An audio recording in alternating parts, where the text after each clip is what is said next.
Bonjour à tous, donc cette vidéo est suite au drame qui vient de se produire donc chez CrossFit, à savoir le décès de Lazar Dukic. J'ai beaucoup hésité avant de faire cette vidéo, et puis je pense que c'est important de partager un petit peu, de donner un petit peu d'informations, et puis même si on n'est pas encore énormément sur la chaîne, si ça peut donner un petit peu de visibilité donc à la cagnotte qui a été fait pour lui et toutes ces choses-là, je pense que c'est un petit soutien à notre toute petite échelle qu'on peut apporter à la famille, en fait, simplement.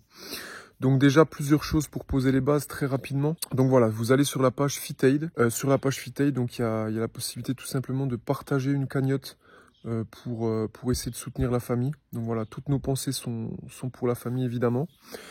Et puis évidemment, si la vidéo fait des vues ou quoi que ce soit, voilà, le but n'est pas, si vous voulez, par rapport aux vidéos plutôt conventionnelles qu'on tourne sur la chaîne CrossFit, sport et toutes ces choses-là, c'est pas de surfer sur la vague, de faire des vues. C'est un sujet qui est très particulier, donc soit on enlèvera la monétisation, soit si on a un petit peu, évidemment, on la reversera. Par où commencer? Donc très rapidement, l'idée c'est pas de créer des débats stériles, etc. Quand il y a des événements, c'est vrai que on a souvent tendance à vouloir nuancer les choses, mais à un moment donné, il faut pas déconner non plus, quoi. Là, ce qui vient de se passer, c'est gravissime. Il y a énormément de questions que tout le monde peut avoir à l'esprit. Et avant de commencer à parler de ça, c'est vrai que c'est un choc. Pourquoi? Parce que ça ne devrait pas arriver. C'est un terrible accident. Lazar Dukic est un athlète exceptionnel, qui a donné beaucoup d'émotions à tout le monde. Moi, vous savez, je vis du CrossFit depuis une petite dizaine d'années. Je suis passionné de ça. J'essaie de transmettre ma passion quotidiennement. J'étais au semi, c'est un athlète que j'ai vu traverser les enfers, revenir de quarts de finale où il y a une petite désillusion. Vraiment, c'est un superbe athlète. Il s'entraîne pas très loin de chez nous. Donc d'ailleurs, voilà, toutes nos pensées vont pour sa famille et puis la team de Nero où il s'entraînait tous les jours. Donc si vous voulez, voilà, c'est hyper soudain. On attendait ça, quoi. Je veux dire, c'est la première... c'est les CrossFit Games, c'est Dave Castro qui reprend, c'est la fête du CrossFit. On est tous contents de voir ça. Et il y a ce drame, et il y a surtout toutes les questions qu'on va tous être amenés à se poser. Je vais vous en soulever plusieurs. Donc voilà pourquoi c'est dramatique, voilà pourquoi c'est un accident, voilà pourquoi c'est des choses qui ne devraient pas se produire, et surtout pourquoi, à un moment donné, c'est des choses qui sont pas forcément tolérables. Je veux dire, à un moment donné, il faut qu'il y ait des conséquences. J'espère que la famille, j'espère que les acteurs proches iront au bout des démarches contre CrossFit et qui feront les choses en fait comme elles doivent être faites. Quand je dis contre, c'est contre les personnes qui doivent tout simplement assumer leurs responsabilités, parce qu'on parle de quelque chose de très très grave. Ça, c'est mon point de vue. Je vous le donne, on peut pas toujours dire c'est comme ça, c'est le sport ou j'en sais rien. À un moment donné, il faut, je pense, assumer ses responsabilités. Et là, avec les petites infos qu'il y a, etc., il y a quand même des choses à éclaircir. Et donc, il va falloir quand même qu'il y ait des responsabilités qui soient prises à un moment donné. J'espère que ça nuira pas trop à l'image quand même du CrossFit, en tout cas pour tous les gens qui sont en forme pour leur quotidien. Quand on voit qu'il y a personne qui meurt à l'UFC, mais qu'en fait, au CrossFit, il se passe ça. Vous voyez, l'image que les gens vont avoir, bon... C'est des retombées annexes, que ce soit le financier ou l'image de CrossFit, j'ai envie de vous dire. Nous verrons ces choses-là après. Aujourd'hui, c'est presque quelque chose qui viendra...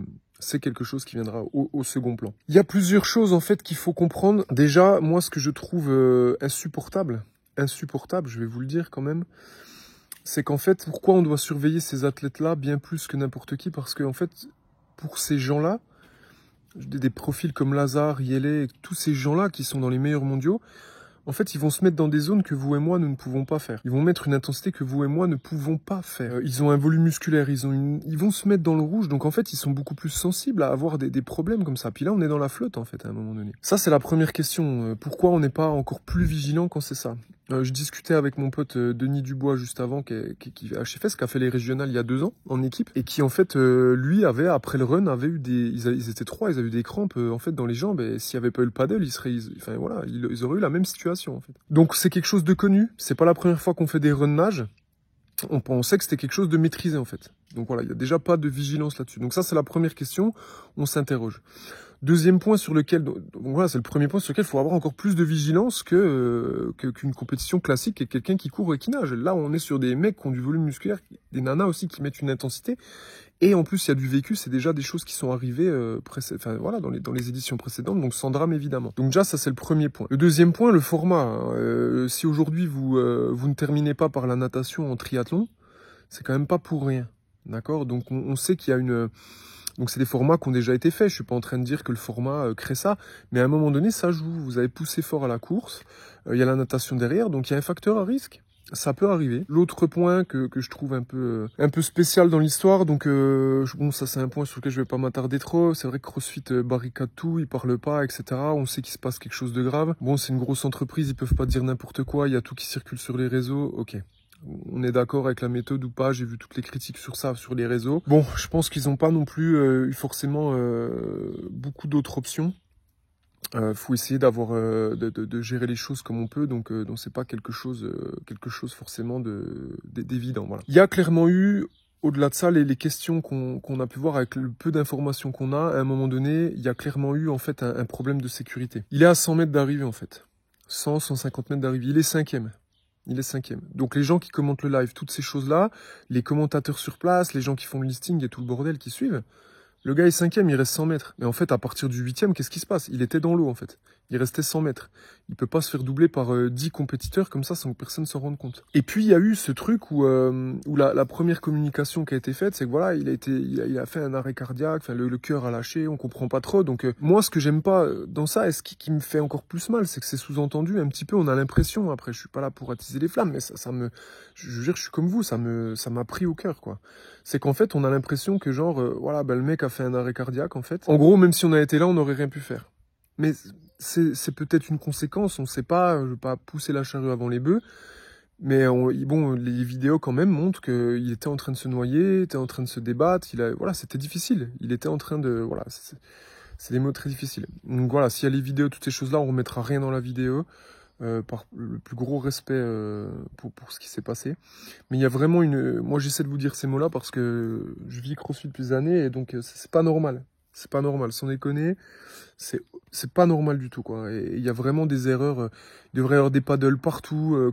Voilà, c'est quelque chose aussi de commun dans les grandes compétitions comme ça. Ils ont comme des bouées autour d'eux, des choses un peu pour savoir ce qui se passe, quoi. Bordel, il y a eu un vrai problème de sécurité. Il y a eu un vrai problème et là, il y a eu des conséquences dramatique à tous les niveaux.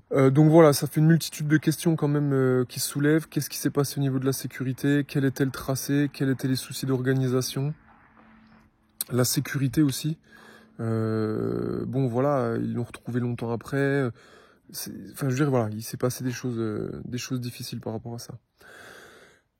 Là, il va y avoir si vous avez des autres infos, des commentaires ou des choses, voilà, vous n'hésitez pas si vous voulez échanger avec ça. On verra les prochains jours s'il y a un peu plus de lumière par rapport à ça, un peu plus de précision sur ce qui s'est passé. En tout cas, voilà, vraiment du fond du cœur, toutes mes pensées, toutes les pensées des membres de No Box Human Blossom vont vers la famille, vers tous ses proches. Et n'oubliez pas, s'il vous plaît, d'aller à la cagnotte. Cette vidéo, elle n'est pas montée, on la lance comme ça, voilà, on s'embête pas, il n'y aura pas forcément tout, on mettra le lien dans la description quand même. Donc allez le soutenir à votre petite échelle, on n'a pas de mots sur ces choses-là. On adore ce sport et c'est très difficile à vivre, donc on n'ose même pas imaginer ce qui s'est passé sur place, etc. Je veux pas que cette vidéo soit mal interprétée, je le reprécise, je me sens obligé de le repréciser.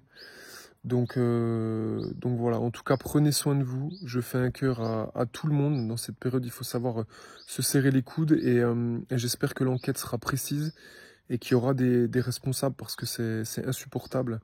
Insupportable ce qui vient de se passer et j'en veux. Je jure, c'est en train de me monter en fait. J'en veux vraiment à CrossFit, à ce qui s'est passé. Et à un moment donné, ça a beau être ma maison, en fait, je suis pas d'accord, quoi. Donc j'espère vraiment que les lumières seront faites sur tout ça et que de façon apaisée, on trouvera ce qu'il faut pour ne pas que ça se reproduise. Prenez soin de vous, cœur sur vous et puis keep the pitch.